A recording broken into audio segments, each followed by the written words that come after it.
नमस्कार। मैं सुनीता कथा मंथन में आप सबका स्वागत करती हूँ। कथा मंथन में आज सुनिए अपना पराया उपन्यास का चतुर्थ अध्याय। लेखक रमेश पोखरियाल निशंक। इसके पहले के अध्याय हमारी प्लेलिस्ट से मिल जाएंगे, लिंक आपको आई बटन में मिल जाएगा। धीरे धीरे जीवन अपनी राह चलने लगा और घर में लोगों का आना जाना भी कम हो गया, किंतु लक्ष्मी के दुर्दिन शुरू हो गए। छोटी छोटी बातों को लेकर घर में उसके साथ गाली गलौज तो आम बात हो गई। रेनू ने उससे बात करना लगभग छोड़ ही दिया और जब भी बात करती रूखापन उसकी बातों में स्पष्ट झलकता। इस घर में उसका सहारा पिता तुल्य ससुर जी और छोटा देवर राहुल ही थे, लेकिन दोनों के दिन भर घर से बाहर रहने के कारण अक्सर उन्हें लक्ष्मी पर होने वाली ज्यादतियों का पता भी न चल पाता। यूं तो राजेश अक्सर घर पर ही रहता था, लेकिन घर में क्या चल रहा है इससे उसे विशेष मतलब नहीं था। लक्ष्मी को चिंता अब अपनी होने वाली संतान को लेकर थी। अभी तक तो चचिया सास के अलावा किसी को पता भी नहीं कि वह मां बनने वाली है। वह बेचारी स्वयं कैसे और किसको बताए। जिनको बता सकती थी उन्हें तो अब कोई मतलब ही नहीं था उससे। अगर उसकी सास को लक्ष्मी के गर्भ में पलने वाले अपने बेटे सुरेश की आखिरी निशानी का पता चल जाए तो शायद लक्ष्मी के प्रति उनके व्यवहार में कुछ नरमी आ जाए, ऐसा सोचना था लक्ष्मी का। लेकिन उसकी यह सोच गलत साबित हुई। कमला को लक्ष्मी के गर्भवती होने का पता लगा भी तो उससे लक्ष्मी के हालात में कोई सुधार ना हुआ। उस दिन कमला खेत में गई थी और रेनू गांव में ही कहीं अपनी सहेली से मिलने चली गई। भोजन का समय होने पर लक्ष्मी ने दाल बनाकर चावल का पतीला चूल्हे पर रख दिया। कुछ तो चूल्हे की तेज आंच और कुछ लक्ष्मी का दुर्भाग्य। अपने ही ख्यालों में खोई लक्ष्मी को तेज गंध आने पर पता ही चला कि भात नीचे से जल चुका है। लक्ष्मी कांप उठी। ना जाने क्या होने वाला है। छोटी छोटी गलतियों पर गाली गलौज करने वाली सास कमला के लिए यह तो अक्षम्य अपराध ही था। जब तक लक्ष्मी संभलती तब तक जलने की गंध रसोई पार करती आंगन में फैल गई और उसी समय कमला भी आंगन में पहुंच गई। अरे अभागन, अपनी जली हुई किस्मत की तरह भात भी जला डाला क्या तूने? सास की आवाज कान में पड़ते ही लक्ष्मी की रूह कांप गई और हाथ पैरों को सिकोड़कर भय से कांपती लक्ष्मी चूल्हे के पास ही बैठी रह गई। ना जाने क्या हो गया आज। आंखें बंद कर परिस्थितियों के हवाले कर दिया लक्ष्मी ने अपने आप को। तेरे बाप के घर में बनता होगा ऐसा कहना खाना, कहते हुए कमला ने लक्ष्मी की 7 पुश्तों की लानत मलानत कर डाली। लक्ष्मी को रसोई से घसीटते ही कमला आंगन में ले आई। जा मर अपने बाप के घर, कहते हुए उसने लक्ष्मी को जोर से धक्का दिया। लक्ष्मी औंधे मुंह आंगन में गिर पड़ी। ऐसा मत करो दीदी, बहू पेट से है। उधर से गुजरती हुई चाची ने यह दृश्य देखा तो उससे ना रहा गया। सुरेश की आखिरी निशानी को तन में संजोए लक्ष्मी के साथ कहीं कुछ और बुरा न हो जाए, इसकी आशंका मात्र से कांप उठी थी चाची। लेकिन इस बात की प्रतिक्रिया का लक्ष्मी और चाची को सपने में भी अंदेशा न था। देवरानी की बात सुनकर कमला के चेहरे पर एक पल में कई भाव आए और चले गए। किसका पाप पेट में लिए घूम रही है कुलक्षणी? कमला की ये शब्द लक्ष्मी और चाची दोनों को चौंका गए। ऐसी प्रतिक्रिया को तो दोनों को ही सपने में भी उम्मीद नहीं थी। चाची हैरान थी कि ये क्या कह रही है उसकी जेठानी। लक्ष्मी की सौम्यता, चरित्र और सुशील स्वभाव के तो पूरे गांव में चर्चे हैं। गांव भर के रिश्ते के देवरों से कभी मुंह उठाकर बात करते नहीं देखा किसी ने उसे। उसके चरित्र पर इतना बड़ा आक्षेप नहीं। वह चुप रहकर इस अन्याय का साथ नहीं दे सकती। उधर चुपचाप मार खाती लक्ष्मी भी चरित्र पर लगे इस आक्षेप को सहन नहीं कर सकती। जान से मार दीजिए लेकिन ऐसा न कहिए। सिसकियां दबाते हुए लक्ष्मी का इतना कहना था कि कमला उस पर फिर से पिल पड़ी। जवान चलाना भी सीख लिया तूने अब? उस 2 टके के पंडित ने इतना भी नहीं सिखाया तुझे कि बड़ों से कैसे व्यवहार करते हैं? मारने के लिए हाथ उठाया था कि देवरानी ने आकर हाथ पकड़ लिया। कमला कुछ समझती इससे पहले उसने अपनी गलती के लिए क्षमा मांग ली और पंदेरे में लक्ष्मी और उसके बीच हुई बातचीत कमला को बता दिया। कमला का गुस्सा एक पल को तो शांत हुआ, लेकिन दूसरे ही पल देवरानी के प्रति मन में ईर्ष्या के भाव उपज आए। अपने घर में तो किसी को बताया नहीं और दूसरों के परिवार के लोगों में ढिंढोरा पीट दिया, कमला ने मन ही मन सोचा। पर उस दिन से लक्ष्मी की हमदर्द होने के कारण देवरानी भी आज से उसके दुश्मनों में शामिल हो गई। लक्ष्मी को यूं ही बेसुध छोड़कर कमला अंदर चली आई। रेनू बहुत देर से इस तमाशे को देख रही थी। वह भी भाभी की और हिकारत भरी नजरों से देखती हुई माँ के पीछे पीछे चल दी।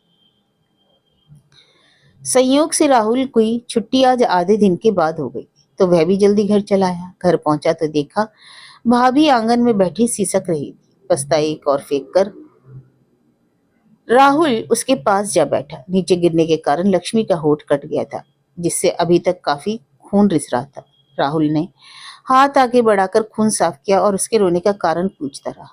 भोलेपन से पूछे गए प्यार भरे प्रश्नों को सुन लक्ष्मी की आंखों से अश्रुधारा फूट पड़ी। भाभी को रोते देखकर राहुल घबरा गया।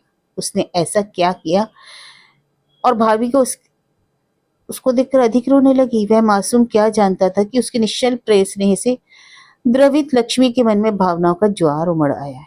भाभी से कोई जवाब न मिलता देख राहुल से उसके रोने का कारण पूछ बैठा। गुस्से से भरी कमला को कुछ और न सूझा तो लगी राहुल को ही गरियाने। दोनों ओर से कोई जवाब ना पाकर राहुल बाहर आकर फिर लक्ष्मी के पास बैठ गया। भाभी अंदर चलो, भूख लगी है। थोड़ी देर में राहुल भाभी का हाथ पकड़ता उठ खड़ा हुआ। जितनी देर बाहर बैठोगी उतना आने जाने वाले देखेंगे और अपना ही तमाशा बनेगा। यह सोचते हुए लक्ष्मी राहुल का हाथ पकड़ अंदर चली आई। खाएगा क्या इसकी जली हुई किस्मत या हमारी, जो ऐसी कुलक्षणी से पाला पड़ा। जले हुए भात का मुद्दा कमला के दिमाग में भी ठंडा नहीं पड़ा था। यूं तो चावल सिर्फ नीचे से ही जले थे, लेकिन कमला लक्ष्मी की गलती को कमतर आंकने की भूल भला क्यों करती। तो दोबारा बना दो, मुझे वैसे भी अभी भूख नहीं है। थोड़ी देर पहले भूख से बिलबिलाते राहुल ने लक्ष्मी के जख्मों पर मरहम लगाने की कोशिश की। कैसी जादूगरनी है, मेरे बेटे ही अपने नहीं रहे, कमला बड़बड़ाती जा रही थी। लक्ष्मी ने उनकी बात अनसुनी करके फिर एक बार चावल चूल्हे पर रख दिए। इस बार वह पूरी तरह सतर्क थी। माँ बनने वाली है तुम्हारी लाडली, कहती है सुरेश का ही है, लेकिन असलियत तो भगवान जाने। शाम को कमला ने पति को यह खबर सुनाई तो वह मन मन प्रसन्न हुए, लेकिन कमला की अंतिम बात उन्हें बिल्कुल अच्छी ना लगी। अपनी बहू को वे अच्छी तरह जानते थे, उसके चरित्र पर संदेह करने की तो वह लेश मात्र गुंजाइश न थी। कमला को तो उसके हर काम में नुक्स निकालने की आदत सी पड़ गई है। अच्छा है, सुरेश की अंतिम निशानी तो कम से कम हमारे पास है। पत्नी द्वारा कही गई अशोभनीय बात को उन्होंने सुनकर भी अनसुना कर दिया, लेकिन खुशी के साथ साथ गहरी सोच में पड़ गए चेतराम जी। इतनी लंबी पहाड़ सी जिंदगी अकेले कैसे बिताएगी लक्ष्मी। बच्चे की परवरिश, दायित्व और उसकी पढ़ाई, वैसे भी अभी उम्र ही क्या है उसकी। एक विचार बिजली की तरह उनके मन में कौंधा, राजेश। हाँ राजेश, वह तो लक्ष्मी का हम उम्र है। क्यों न लक्ष्मी का विवाह उससे करा दिया जाए। लक्ष्मी को सहारा भी मिल जाएगा और घर की बात घर में ही रह जाएगी। झिझकते हुए पत्नी से मन की बात कहने का प्रयास किया तो वह ऐसे उठ बैठी मानो गर्म तवे पर हाथ पड़ गया। सटिया गए हो क्या अभी से? एक बेटा तो खो दिया, अब दूसरे को उसे सौंपने की तैयारी कर रहे हो? अरे अपने राजेश की शादी मैं ऐसे धूमधाम से करूंगी कि आस पास के गांव देखेंगे सारे। चैतराम जी चुप्पी साध गए। पता नहीं राजेश की भी क्या मंशा हो। वैसे भी 12वीं की परीक्षा के बाद वह शहर जाने की जिद किए बैठा है। क्या एक बार बात कर उसका मन तलाश करे? हाँ यही ठीक रहेगा। पत्नी के विरोध के बाद भी उन्होंने राजेश से बात करने का मन बना लिया, लेकिन कहते हैं ना, दीवारों के भी कान होते हैं। पिता की इस इच्छा की भनक राजेश को न जाने कैसे लग गई। पिता उससे बात कर पाते उससे पहले वह नौकरी ढूंढने के बहाने घर से खिसक लिया और फिर जल्दी से लौटा ही नहीं। लक्ष्मी की जिंदगी कटनी अब आगे बहुत मुश्किल हो जाएगी, इस बात का आभास उसके माता पिता को कुछ दिन उसकी ससुराल में रहते हुए हो गया। एक तो बेटी का भी है पहाड़ सा वैधव्य जीवन, ऊपर से सास का विकराल रूप। वह बिल्कुल ही टूट गए। समझ गए सुरेश अपनी माँ की इच्छा के विरुद्ध जिद कर उनकी बेटी को ब्याह लाया था, सो अब वह उसे जीने नहीं देगी। पंडिताइन तो बेटियों से बात कर 2 आंसू बहा के अपना मन हल्का कर लेती, लेकिन पंडित जी अंदर ही अंदर घुटते चले जा रहे थे। लोगों ने दबी जबान से पंडित जी के शास्त्र ज्ञान पर भी उंगली उठाना शुरू कर दिया। लोगों में कानाफूसी होने लगी थी कि जो पंडित अपनी बेटी का भाग्य नहीं बांच पाया, अब औरों के भाग्य को क्या समझ पाएगा। इन सारी बातों का असर अब धीरे धीरे उनकी आजीविका पर भी पड़ने लगा। जहां पहले सिर्फ गांव ही नहीं, आसपास के लोग भी जोशी जी के पास पूजा करवाने, जन्म पत्री दिखवाने आते थे, वहां उनकी संख्या अब धीरे धीरे घटने लगी। घटती आय में परिवार का भरण पोषण और 3-3 जवान बेटियों का विवाह कैसे संभव होगा। दोनों इसी चिंता में डूबे रहते। लक्ष्मी की ससुराल की ही एक लड़की समीप के गांव में ब्याही थी। पंडिताइन कभी कभार वहां जाकर बेटी के हाल चाल पूछ लिया करती थी। 2 महीने बीत चुके थे। पंडिताइन का मन बेटी से मिलने को अधीर होने लगा। ना जाने किस हाल में होगी। दुखों की मारी लक्ष्मी को अगर उन्होंने भी अकेला छोड़ दिया तो उस बेचारी का तो जीना ही दुभर हो जाएगा। क्या वह लक्ष्मी से मिलने उसकी ससुराल हुआ है? यह विचार मन में आया, लेकिन दूसरे ही पल समधन द्वारा कहे गए कटु वचन कानों में गूंज गए कि अपनी बेइज्जती कराने जाए वहां। अचानक फिर पंडिताइन का आत्मसम्मान आड़े आ गया। लेकिन क्या इस खोखले आत्मसम्मान के लिए अपनी बेटी को छोड़ देना ठीक होगा? मन के किसी कोने से आवाज आई, आखिर हमारी बेटी है, वह उससे खुशी से मिले, इसके लिए वह समधन की गालियां सुनने को भी तैयार है। काफी सोच विचार के पश्चात अगले ही दिन उसने लक्ष्मी की ससुराल जाने का मन बना लिया। पंडित जी को बताया तो उन्होंने सहर्ष स्वीकृति दे दी, किंतु अस्वस्थता के कारण स्वयं जाने में लाचारी जता दी। पिछले कई दिनों से उन्हें हल्का सा बुखार रहने लगा था। गांव के ही वैद्य की दवा खा रहे थे। बुखार तो उतर गया था, लेकिन अंदर ही अंदर बहुत कमजोरी महसूस होने लगी। पंडिताइन मजली बेटी विनीता के साथ अगले दिन ही लक्ष्मी की ससुराल चल दी। सौभाग्य से जब वे लोग वहां पहुंचे उस समय लक्ष्मी घर पर अकेली थी। 2 माह बाद बेटी को देख रही थी पंडिताइन। उसकी हालत देखकर कलेजा मुकवा गया। मैले कपड़े, थका व सहमा सा चेहरा, आंखों के नीचे स्याह गड्ढे उसके दुख की कहानी स्वतः बयां कर रहे थे। बेटी की दुर्दशा देखकर माँ का मन भर आया। लक्ष्मी भी माँ से लिपट पड़ी। दोनों गले लगकर ना जाने कितनी देर तक अश्रुओं से एक दूसरे को भिगोती रही। ममता के आगोश में लक्ष्मी का संताप थोड़ा कम हुआ तो उसे माँ के इतनी दूर से पैदल चले आने का ध्यान आया। तुरंत उन्हें बिठाकर स्वयं पानी लेने चली गई। कुशल क्षेम के बाद दोनों का बातों का सिलसिला आरंभ हुआ ही था कि कमला और रेणु खेतों से लौट आई। आ गई आज अपनी बेटी की याद? आते ही व्यंग्यात्मक लहजे से कमला ने कहा तो पंडिताइन खून का घूंट पीकर रह गई। सास और ननद कहती लक्ष्मी सहम कर रसोई में जा बैठी। बेटी की भड़ास मां पर निकालने को कमला ने पासियासन जमा लिया। कुशल की जगह फिर वही जली कटी बातें। तो क्या सिखा पड़ रही थी तुम्हारी लाडली? ये भी बता दिया होगा कि वह पेट से है, लेकिन क्या करना है ऐसी कलमुही संतान का जो आने से पहले बाप को खा गई। सुनते ही पंडिताइन को तो जैसे सांप सूंघ गया। कुछ समय तक तो उन्हें समझ ही नहीं आया कि इस खबर पर खुश हो या दुखी। नवविवाहिता बेटी मां बनने वाली है।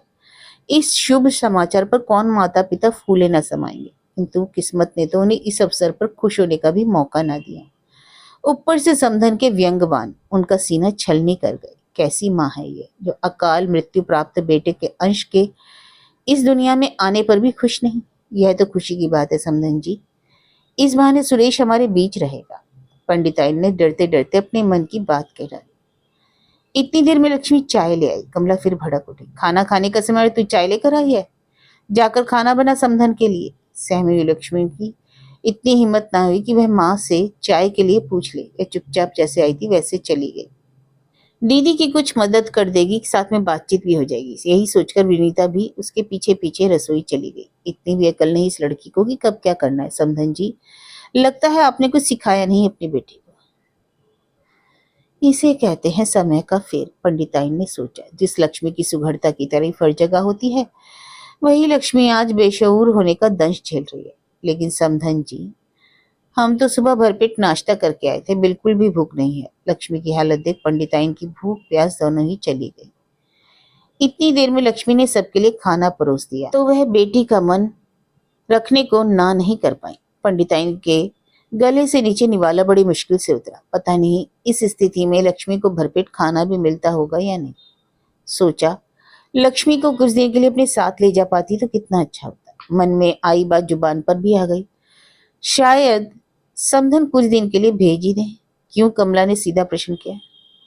अपने बाबूजी से ही मिल लेती, इस अवस्था में थोड़ा सा आराम भी मिल जाता। हड़बड़ाहट में पंडिताइन अपने मन की बात छुपा नहीं पाई। तो क्या हम मार रहे हैं या आपकी लाडली को? नहीं नहीं, मेरा मतलब ये नहीं था।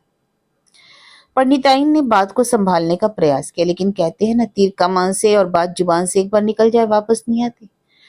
कमला को तो बहाना मिल गया ताना मारने। तो क्या मतलब था आपका? भरपेट खाने को नहीं दे रही या ज्यादा काम ले रहे हैं उससे? समधन का रौद्र रूप देखकर पंडिताई ने चुप रहना ही बेहतर समझा। कमला बड़बड़ाती चली जा रही थी। ये तो हमारे बेटे को खा गई, तब भी हमने इसे अपने साथ रखा। इस बात का एहसान मानना तो दूर, ऊपर से आप आरोप लगा रहे हैं हम पर। आपकी कृपा है, मैंने तो ऐसे ही कह दिया था। पंडिताइन की आंखों से आंसू निकले। ले जाना है तो ले जाओ, लेकिन फिर वापस मत लाना इस मनहूस को। साफ कहना और सुखी रहना। कमला ने बड़ी चालाकी से कहा। उसे अच्छी तरह मालूम था कि विधवा बेटी को हमेशा के लिए घर में रखने का साहस उसके माता पिता कभी नहीं कर पाएंगे। दरअसल कमला बाहर ही बाहर बहू को जितनी भी गालियां देती रहे, किंतु यह बात सत्य थी कि लक्ष्मी के रहते माँ बेटी को आराम तलबी की जो आदत पड़ गई थी वह जल्दी हटने वाली ना थी। दिन रात सास की गालियां और मार खाकर भी लक्ष्मी मशीन की तरह घर के काम में लगी रहती। अरे कैसी बात करेंगे समधन जी, हमारे लिए तो बेटी उसी दिन पराई होगी जिस दिन इस घर के लिए विदा किया था। अब तो लक्ष्मी आपके घर की इज्जत है। लक्ष्मी को हमेशा के लिए अपने घर रखने की बात पर पंडिताई सिहर उठी। लक्ष्मी के कष्टों का अनुमान होने के बाद भी कुछ ना कर पाने की लाचारी से उन्हें अपने आप पर ही क्रोध आया, किंतु वह लाचार थी। अंधेरा होने से पहले अपने गांव भी वापस पहुंचना था, इसलिए पंडिताई ने समधन से विदा ली। अरे बहू, कहाँ मर गई तेरी माँ? वापस जा रही है, बाहर तो निकला। पता नहीं कब तक जाएगी इस कमबख्त को। कमला जोर से चिल्लाई तो सहमी लक्ष्मी बाहर आ खड़ी। बेटी की हालत देखकर माँ का मन एक बार फिर पसीज गया। उसका मन हुआ कि अभी बेटी को साथ ले जाए, बाद में जो होगा देखा जाएगा। जब सामने ही सास ऐसा बर्ताव कर रही है तो पीठ पीछे तो भगवान ही मालिक है। लेकिन अगले ही पल उनका ध्यान विनीता की ओर गया। विवश माँ के आगे तीनों बेटियों का चेहरा घूम गया। मन की पीड़ा को दबाते हुए उन्होंने बेटी की ससुराल से विदा ली।